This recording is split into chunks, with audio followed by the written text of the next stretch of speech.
요즘에 그 세미나 같은 제목의 말씀이 사람을 바꾸는가? 라는 제목으로 세미나를 진행하는 곳이 많고, 말씀이 사람을 변화시키나 질문을 하는 사람들이 참으로 많이 있습니다. 말씀에 있어서 가장 중요한 것이 무엇인가? 오늘 디모데후서 3장 말씀을 가지고 우리가 한번 생각해 보려고 합니다. 이 말씀을 준비하면서 가장 많이 생각되는 단어가 공감이었습니다. 오늘의 우리의 시대, 21세기를 들어 공감의 시대라고 합니다. 공감을 어디까지 적용하냐면 리프킨의 그 책은 사실은 경제까지도 공감이 적용될 수 있다라고 얘기합니다. 적자생존, 잘난 놈만 살아, 못난 놈은 다 도태돼, 이런 그런 삶이 아니라 새로운 경제가 탄생이 돼야 된다. 이른바 서로 같이 사는 공동체 경제, 이것이 다 같이 살릴 수 있다라는 것이 저 책의 전체적인 내용입니다. 또 한편으로 책 한 권이 있습니다. 공감 능력이 지배하는 세상에 대비하라. 아이러니하게도 우리가 지금 AI 시대라고 말합니다. AI 시대 때 인공지능이 판을 치는 시대, 사람의 일손이 끊어지는 저 시대, 살아남을 수 있는 방법이 무엇인가? 공감 능력이라고 합니다. 공감 능력이 있으면 이 사람은 살아남을 수 있다라고 얘기합니다. 그러면 우리가 공감이 무엇인가 질문할 수 있습니다. 공감은 타인의 상태, 타인의 정서에 같은 마음을 가져주는 것. 아, 그럴 수 있겠구나. 아, 그렇구나. 나는 생각이 다를지라도 당신의 마음에 나도 이해할 수는 있겠다. 이 정도가 공감입니다. 우리가 공감 능력을 어렸을 때부터 갖추는 것이 상당히 중요합니다. 우리의 감각을 어린 시절에 형성을 한다고 합니다. 그런데 우리가 어린 시절부터 이 감각을 잘 형성하기 위해서는 좋은 부모를 만나야 되고 좋은 환경을 만나야 됩니다. 좋은 부모와 좋은 환경을 만난 사람의 대표적인 경우가 오늘 디모데입니다. 디모데에게 오늘 바울이 얘기하는 말씀이 디모데 후서가 됩니다. 특별히 개인적으로 당부하는 내용들이 디모데 후서에서는 많이 들어가 있습니다. 바울이 디모데를 향해서 하는 말이 사랑하는 아들이라고 얘기합니다. 아들이라는 것은 대단히 중요한 단어입니다. 아들이라고 칭할 수 있는 사람, 또 자녀라고 칭할 수 있는 사람이 여러분 누구라고 생각하십니까? 내가 낳은 자녀? 물론 아들 이렇게 부를 수 있죠. 또 다른 사람들이 있습니다. 내가 그만큼 애정을 갖고 키운 누군가, 이런 사람들도 아들이라고 말할 수가 있습니다. 그렇다면 바울에게 있어서 디모데는 잘 키운 아들, 누구도 부럽지 않는 아들. 사실 바울은 결혼을 하지 않았습니다. 아들이라고 부를 수 있는 자녀가 따로 없습니다. 그러나 그와 같이 애정을 다해서 기른 아들이라는 사람이 디모데입니다. 아들이 또 한 가지 가지고 있는 무엇인가가 있습니다. 자, 이제 부모가 돌아가시기 전에 보통 유언을 합니다. 유언에 여러 가지 내용이 있습니다. 유언은 어떻게 살았으면 좋겠다, 내가 살아보니 이렇게 사는 게 좋겠더라, 이런 내용들을 담고 있는 것이 유언입니다. 또 한편으로 재산을 정리하기도 합니다. 형편상 이렇게 잘 생각해 보면서 누구에게는 무엇을 주고, 이런 것들을 또 말하는 것이 유언이기도 합니다. 그렇다면 어떤 것을 나누는 관계가 부모 자식 간이냐, 또한 그런 호칭을 쓸 수 있는 관계냐 하면 나의 삶을 나누는 관계, 또한 나의 재산을 나누는 관계, 그런 관계가 아들, 부모, 이런 관계가 됩니다. 디모데에게 그런 호칭을 사용했다는 것은 바울이 가지고 있는 삶의 궤적을 같이 하기를 당부하는 것, 또한 바울이 가지고 있는 지위를 같이 하는 것, 그것을 말합니다. 그런데 지금 바울의 상황이 굉장히 쉽지 않은 상황입니다. 성서학자들이 말하기로는 2차 바울이 투옥되어 있는 상황이다 라고 얘기합니다. 1차도 2차도 사실 쉽지 않은 상황인데 2차 상황이라는 것은 바울의 나이도 있고 여러 가지 상황이 좋지 않은 그런 상태입니다. 그래서 나의 떠날 시각이 다 되었다, 가까웠다 라는 표현을 이 말씀 가운데 사용하고 있습니다. 내가 죽을 날이 얼마 남지 않았어. 내가 이제 죽을 날이 얼마 남지 않은 이 상황에서 너에게 내가 격려하고 당부하는 말이 이 말이다. 이런 것이 지금 3장 10절 이후부터 쭉 연결되어 있습니다. 나는 간다. 그러나 나는 나의 최선을 다했다. 너도 나의 최선을 다한 것을 본받아서 너의 최선을 다해 주렴. 이것이 그의 말 가운데 들어가 있는 것입니다. 그러면 이미 이 디모데가 처한 상황이 어떠길래 이렇게 당부하면서 안타까운 마음이 있을까? 이 상황은 사실은 굉장히 좋지 않은 상황인데 대적자들, 이단들이 판을 치는 세상이다 라고 말합니다. 그래서 디모데 후서에 보면 악성 종양으로 비유하기도 합니다. 우리가 잘 알고 있기로는 암이죠. 암이 한 번 번지면 어떻게 됩니까? 온몸에 잘 퍼지기가 쉽습니다. 나이가 젊을수록 순식간에 퍼져나갑니다. 그러면 그 상황이 어떻게 됩니까? 죽음으로 끝나는 경우들이 있습니다. 이 상황을 막아서지 않으면 안 되는 그렇게 힘든 상황에 처해 있다는 것을 악성 종양에 비유합니다. 또 한편에 3장 9절의 말씀에 그들이 더 나아가지 못할 것은 이라고 얘기를 하는데 더 나아가지 못할 정도로 퍼져 있다라는 말이기도 합니다. 그러면 이들이 너무나 번성해서 사실 이길 수 없는 게임을 하고 있다라는 느낌이 디모데의 마음일 겁니다. 이길 수 없을 것 같은 저 상황에 두려움이 있죠? 담대하지 못하고 무너질 것 같죠?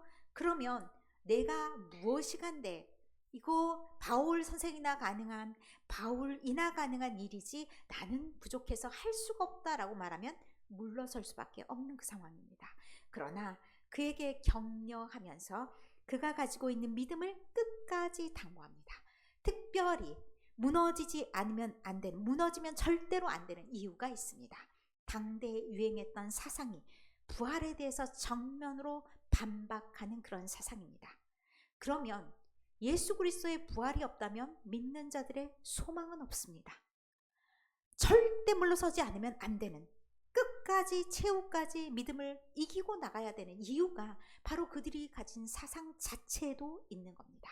그래서 바울이 이제 본격적으로 말을 시작하기에 앞서서 그 이야기들을 이제 배경으로 깔고 있으면서 오늘의 말씀이 시작됩니다. 오늘의 단어는 사실 그러나로 시작합니다. 그러나는 그 전에 어떤 내용이 있었는지가 참으로 중요합니다. 그 상황들이 12, 13절 한번 보실까요? 12절의 말씀은 박해의 상황이라 라고 얘기합니다. 박해는 참으로 두려운 상황이죠. 어떤 일들이 나에게 있을지 모르고 나를 견디지 못하게 할 줄도 모르는 그런 상황입니다. 그러면 나도 모르게 신앙을 부인할 수 있는 그런 상황. 그러니까 나의 뿌리나 뼈대나 이런 것들이 어디까지 있는지를 한번 확인해 봐야 되는 그런 상황이죠.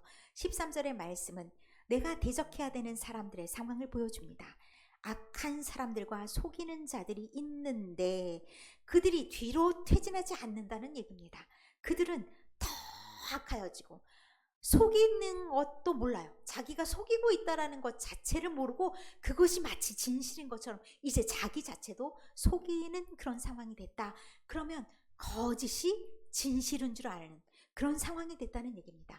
이것이 참으로 기가 막힌 그런 상황인데 그들이 그렇게 되는 것이 너무나 안타깝다라고 생각하다가 어느 순간 저들이 믿는 것이 진실하니까 그러겠지.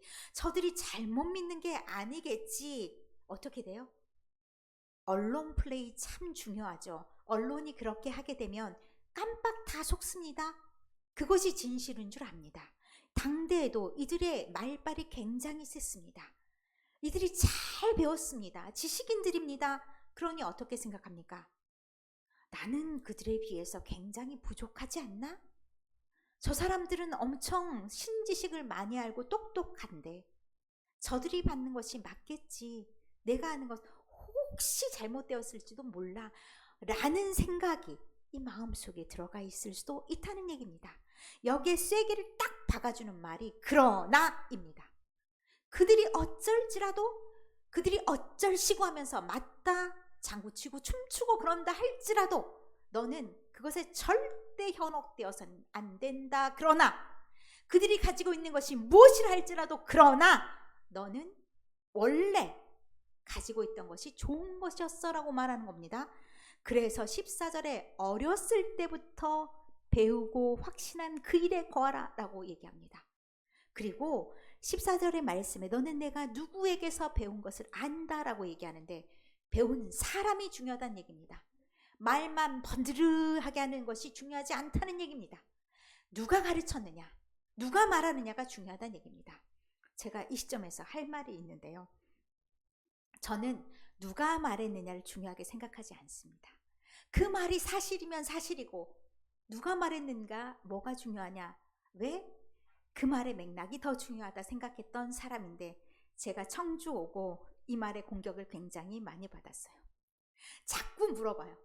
제가 이제 누구 보고를 해야 될 일이나 누구에게 언어를 전달해야 되는 상황에서 누가 그 말을 했는데 자꾸 물어봐요. 왜요? 누가 말한 게 뭐가 중요해요? 그 말이 중요하지. 아니야, 사람이 중요해. 그 얘기를 굉장히 많이 하더라고요.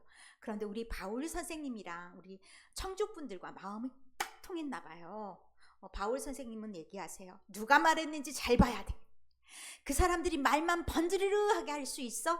그 사람들이 너를 속이려고 하는지 어떻게 알아? 그 사람들 말 믿지 마. 자, 누가 말했는지 중요해? 너는 누구에게서 가르침을 받았는지 잘 생각해봐 라고 시작하는 말씀이 14절 15절의 말씀이에요. 누구한테 가르침을 받았는지 여러분도 잘 생각해 보세요. 믿음의 뿌리를 잘 생각해 보세요. 그러면 그분이 나를 잘 가르쳐 줬으면 나는 바른 믿음인 거예요. 어렸을 때 교육을 들춰봅니다. 그러면서 넌 어렸을 때부터 성경을 알았다. 누가 가르쳤을까요? 자, 디모데후서 2장 18절의 말씀이 있습니다. 외할머니가 믿음이 아주 좋으셨대. 자, 여러분도 누군가에겐 외할머니죠. 자, 외할머니 될 사람도 있고요. 저는 외할머니 될 일은 없습니다. 그러나 어쨌든 외조모 로이스, 그리고 또 내 어머니 윤희계. 누가 중요해? 저도 어머니는 어머니예요. 신앙교육 참 쉽지 않죠. 어렸을 때 잘 가르쳐도 다시 봐야 되는 게 신앙교육이에요. 어렸을 때 그러나 교육이 굉장히 중요합니다. 왜냐하면 뼛속 깊이 마음에 새겨지기 때문입니다. 감각이 가장 발달할 때가 언제예요? 감각이 가장 발달할 때. 여러분이 잘 모를 수도 있어서 준비했습니다. 1, 3세. 그럴 때 뭐를 해주나요? 막 느낄 수 있도록 뭔가 지워줘요. 만지게도 해주고 듣게도 해주고 보게도 해주고 많이 하죠. 이 감각을 왜 키워줍니까? 바른 감각, 제대로 느끼도록 하기 위해서. 그런데 이런 감각은 키워줬는데 느낌이 없는 애로 만들어 안 됩니다. 막 주입식 교육 막 시킵니다. 안 됩니다. 그것보다 먼저 뭘 느끼게 해야 되냐? 느낌, 감정을 느끼게 해야 되는 것이 그 다음 단계입니다. 그런데요, 살다 보니 뭐가 없어져요? 마음이 없어져요. 굉장히 중요한 말이 오늘 말씀 가운데 쫙 연결돼서 제가 이 말씀을 미리 하는 겁니다. 어렸을 때 잘 배우면요, 이게 뼛속 깊이 새겨집니다. 어떻게 해요? 감각으로 느껴집니다. 여러분은 머리로부터 생각하는 나이예요. 늦게 성경 말씀을 배웠거나 늦게 하나님의 말씀을 알게 되었거나 그러면 머리로 받아들여요. 머리로 받아들이려는 것은요, 뼛속 깊이까지 막 감동이 오거나 이러지 않을 수 있어요. 그러나 어린 나이에 하나님의 말씀을 가리키는 건 어떤 역할이 있냐면, 영향이 있냐면요, 나는 그냥 멋모르고 뭔가 말을 던졌어요. 아이는 어떻게 해요? 그 말을 딱 박았어요.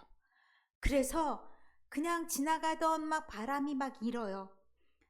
어머, 오늘 하나님이 입김을 훅 불어주셨나 봐. 바람이 불어요. 이렇게 말해요. 느낌이 달라요.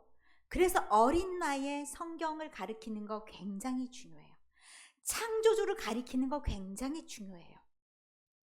그러면 이미 글렀네. 우리는 이미 틀렸네. 이렇게 해야 되나요? 아니요. 감각을 되살리기 위해서 노력해야 되는 거예요. 여러분이 체험을 하기 위해서 노력해야 되는 거예요.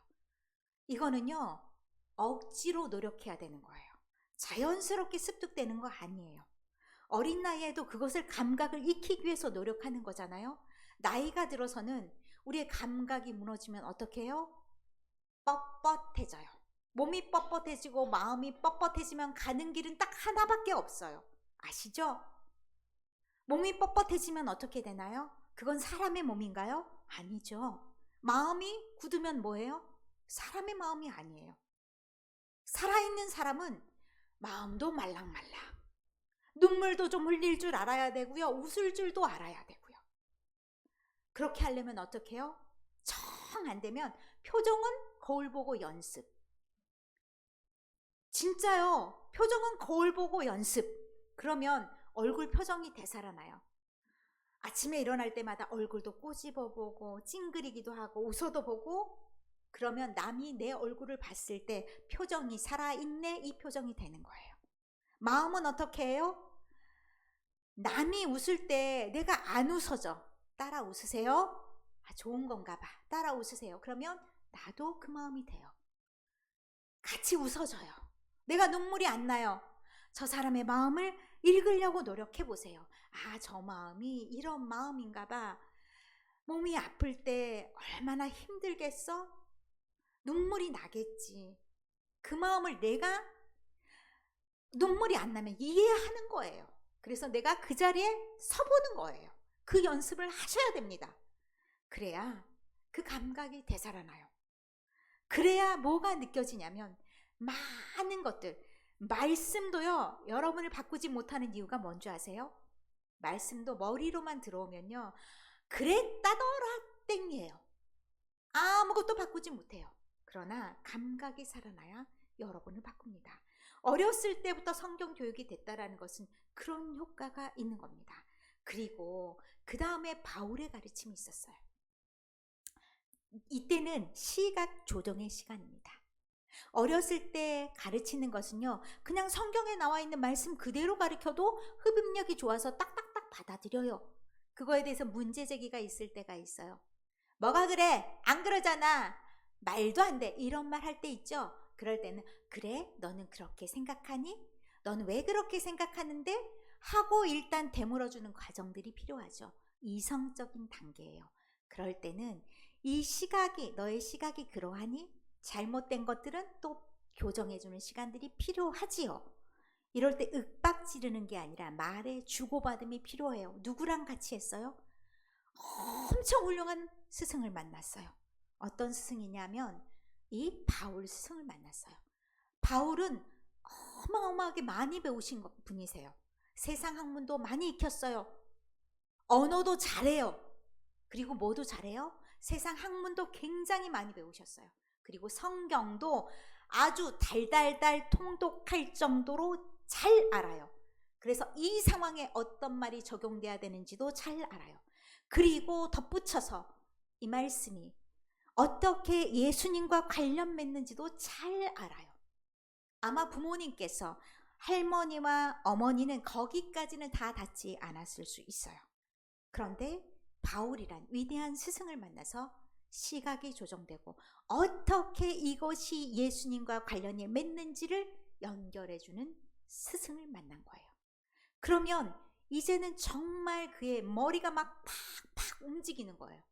그러면 그 다음에는 저절로 가는 거예요. 그런데 이 저절로에 자기의 노력이 있어야 됩니다. 여기에서 끝하면 안 돼요. 계속 성경 말씀을 읽어나가죠. 그런데 성경 말씀할 때 성경이라고 하면 거룩한 문서예요. 그런데 문서는 뭘로 돼 있어요? 글자로. 혹시 여러분이 그래픽이라는 단어를 들어보셨나요? 그래픽은 일종의 그림이에요. 여러분, 그림이 상상력을 더해주나요? 글자가 더 상상을 많이 주나요? 그림이에요.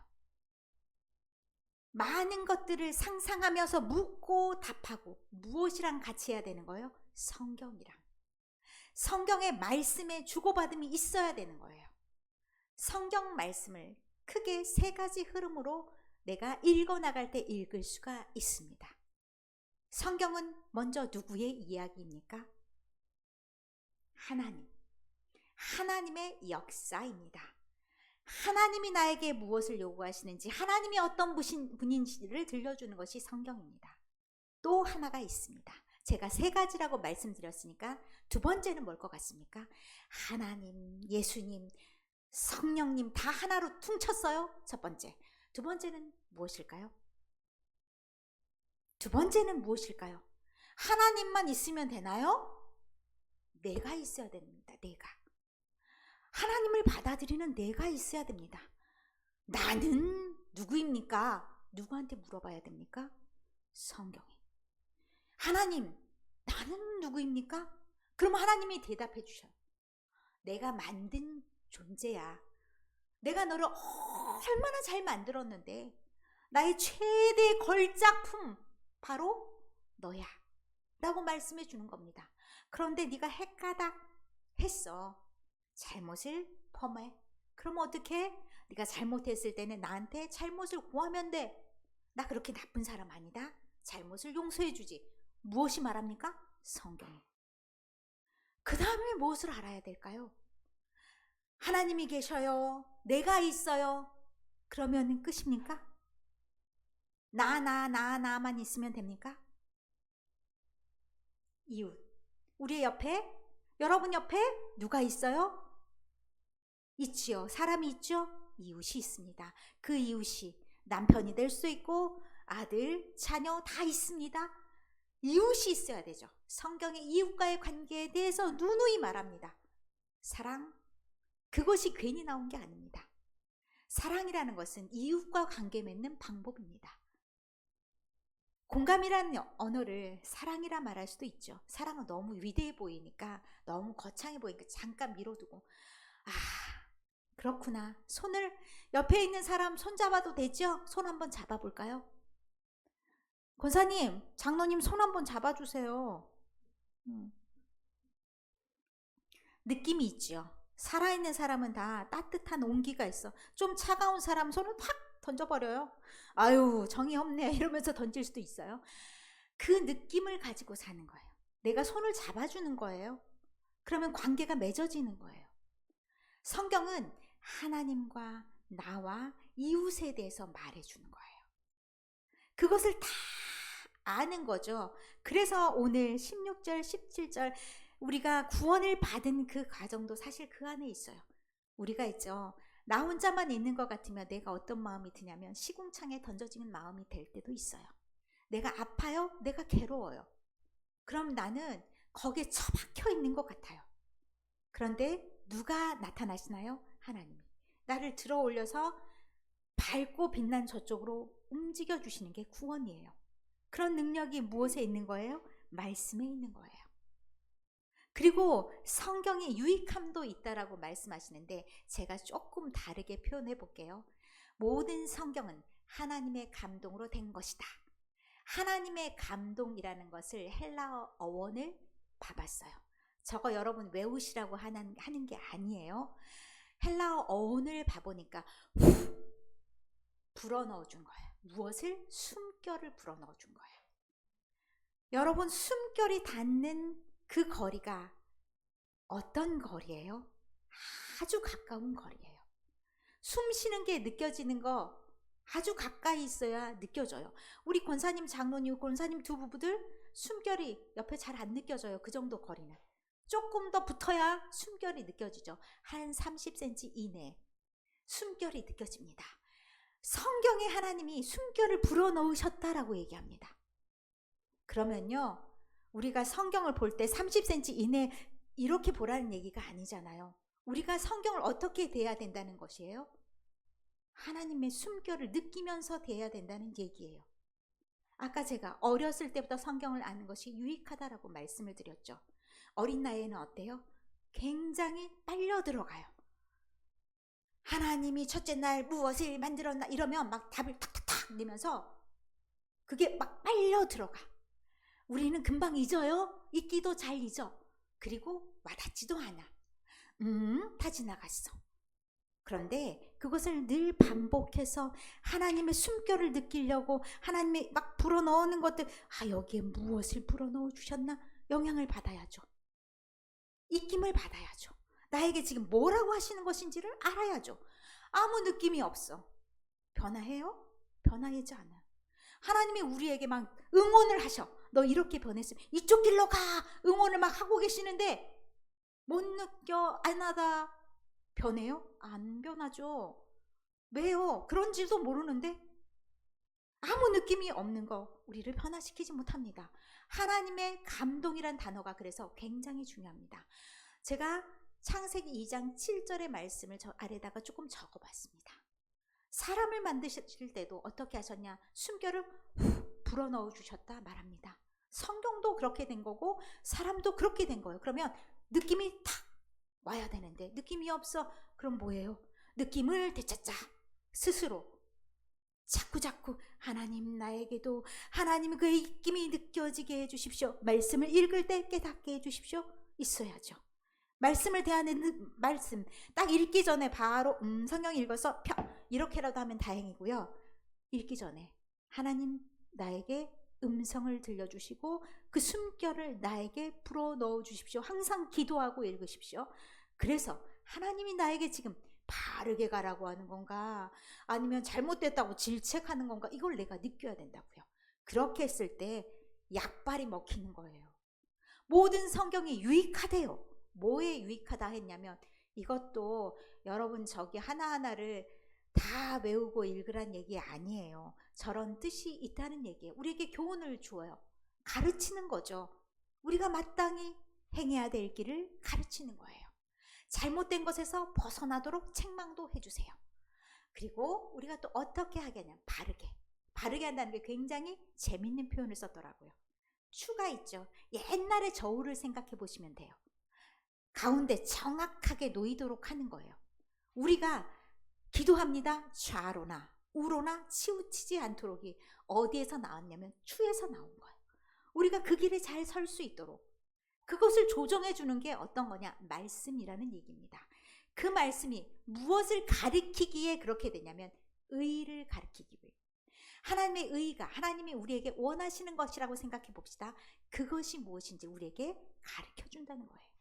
그러면서 응원을 해주신다는 거예요. 막 불어넣어 주셔. 이것이야, 이 길이야, 이 길로 가야 돼 라고 우리를 교육시켜 주신다는 겁니다. 어린 아이들에게 하나하나 손을 잡아서 가르치듯이 그렇게 가르쳐 주신다는 얘기입니다. 그러면 그 영향을 받는 우리가 어떻게 된다는 얘기입니까? 우리가 진짜 제대로 된 사람들이 된다는 건데 그 제대로 된 사람들이 17절에 나와 있습니다. 하나님의 목표가 17절입니다. 한 목소리로 한번 읽어보겠습니다. 이는 하나님의 사람으로 온전하게 하며 모든 선한 일을 행할 능력을 갖추게 하려 함이라. 아멘. 이 온전하다는 표현이요. 준비하다는 표현입니다. 준비하다는 표현이 앞에 온전하게 하다 하고 뒤에 있는 선한 일을 행할 능력보다 조금은 다릅니다. 선한 일을 행할 능력을 갖추다는 표현에는 엑셀을 밟다 엑셀 아시죠? 그 단어가 앞에 추가되어 있습니다. 그러면 보다 더 중요하게 생각하는 것은 모든 선한 일을 행할 능력이라는 겁니다. 하나님께서 말씀을 통해서 우리를 잘 양육하셔요.